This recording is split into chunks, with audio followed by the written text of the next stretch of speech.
It was supposed to be the happiest day of her life. In the summer of 1970, 7-year-old Lily Chapman walked hand in hand with her parents through the gates of Disneyland, eyes wide with wonder. It was her first time at the park, and her family had driven all the way from Oregon just for this trip. The day was filled with laughter, popcorn, and photos in front of the castle. But by nightfall, everything changed. Somewhere between the carousel and the cotton candy stand, Lily vanished. One moment she was there, the next she was gone without a sound, without a trace. Security searched the entire park. Her name echoed. From loudspeakers, staff combed through every ride, every corner. But Lily had disappeared into thin air. The story spread across the country, newspapers calling it the Disneyland disappearance. Rumors swirled. Some claimed she wandered off. Others whispered about something darker, but no proof ever came forward. For 20 years, her case stayed cold. Then in 1990, during a heavy storm that caused flash flooding near a small orange farm outside Anaheim, something unexpected surfaced in a field where water had washed away the soil. A rusted metal box, sealed, heavy, and strangely out of place. The farmer almost tossed it aside until he noticed what was scratched into the lid. A name. Lily. The box was turned over to police. And when they finally pried it open, what they found inside would reopen a mystery the world had long forgotten.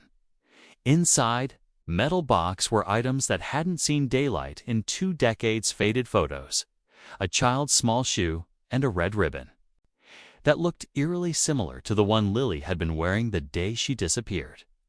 There was also something else. A small plastic souvenir from Disneyland, the kind sold near the entrance in the 1970s, still showing part of the castle logo. Tucked underneath was a folded piece of paper, worn and water-damaged, but with writing still visible. It said just one line. Asterisk, I didn't mean to go. Asterisk, the discovery shocked investigators, though the box had clearly been hidden for years. Its location on private farmland just 15 miles from Disneyland raised more questions than answers. The farmer, who had owned the land since the 1980s, swore he had never seen it before. His fields were dry most of the year. Without the flood, the box would have likely stayed buried forever. As news of the discovery spread, reporters dug back into the original case. Old footage showed Lily smiling beside a popcorn cart, her hand in her mother's, just hours before she vanished. Witness statements were re-examined. One park employee from 1970 recalled seeing a man in his 30s trailing behind the family more than once, though no follow-up had ever been made. And then came a breakthrough. A retired Disneyland janitor contacted police after seeing the story on TV. He claimed he remembered Lily, but said something about that day never sat right with him. The janitor, now in his 70s, remembered Lily not because of anything she did, but because of what he overheard. He had been sweeping near the back exit of Adventureland when he heard a little girl crying. He couldn't see her clearly, but her voice stuck with him. She kept saying, asterisk, I want my mom. Moments later, a man's voice responded calmly. Asterisk, she's waiting outside. Remember? It didn't sound like a kidnapping, but something about it had never sat right. At the time, he assumed it was just a lost child being helped. But after seeing Lily's name on the news again, he realized the timeline matched. Police reopened the files, looking for anyone who had been working at or around the park who might have gone unnoticed. At the same time, forensic experts examined the box and its contents. Dirt samples, rust patterns, even pollen traces were tested to pinpoint when and how it was buried. But one thing stood out: a partial fingerprint on the inside lid. It didn't match Lily's. Meanwhile, Lily's younger brother, Michael, who had been only 4 at the time, was now in his 30s. He had no clear memories of that day, but had carried guilt his whole life. He agreed to speak publicly for the first time, hoping it might spark someone's memory. He shared a haunting detail. The night before Lily vanished, she told him someone had been watching her from across the hotel lobby. It wasn't just a disappearance anymore. It felt planned as the investigation deepened. New details began to surface that had been overlooked in the original 1970 case file. An old security logbook from the park was uncovered in a storage unit belonging to a former employee. In it, one entry stood out dated the day Lily disappeared. It noted that a man had been escorted out of the park near the staff-only exit by the riverboat ride. No name, no follow-up.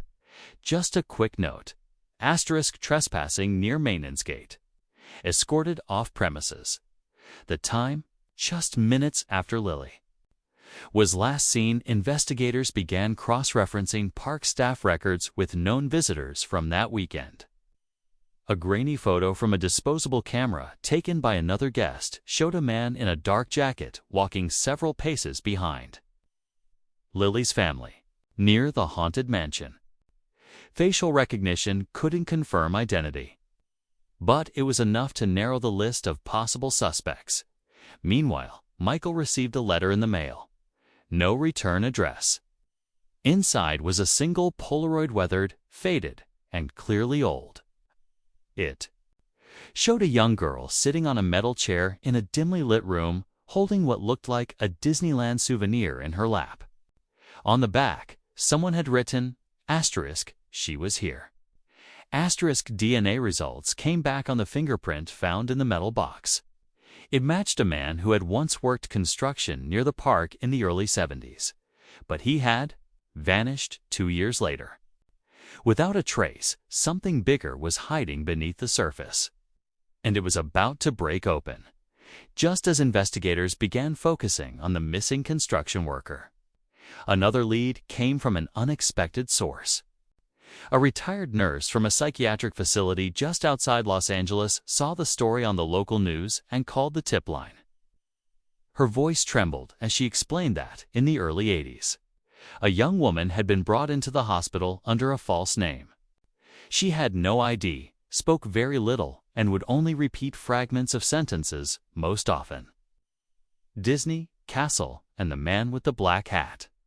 The woman had been admitted after wandering onto a freeway, barefoot and confused. She stayed in the hospital for just 6 months before being transferred to a private care home under sealed court orders. When the nurse described her, even decades later, her memory was vivid. Shoulder-length blonde hair, a birthmark under her left ear, and a small scar on her arm that she always kept covered. That exact birthmark matched one Lily's mother had mentioned in interviews back in the 70s. Authorities rushed to find records of the transfer, but most of the files had been lost in a fire at the facility in 1993. Still, a surviving invoice listed the name of the private home and a cryptic note beside it. * patient funded by anonymous donor. * Why would someone pay to hide her away?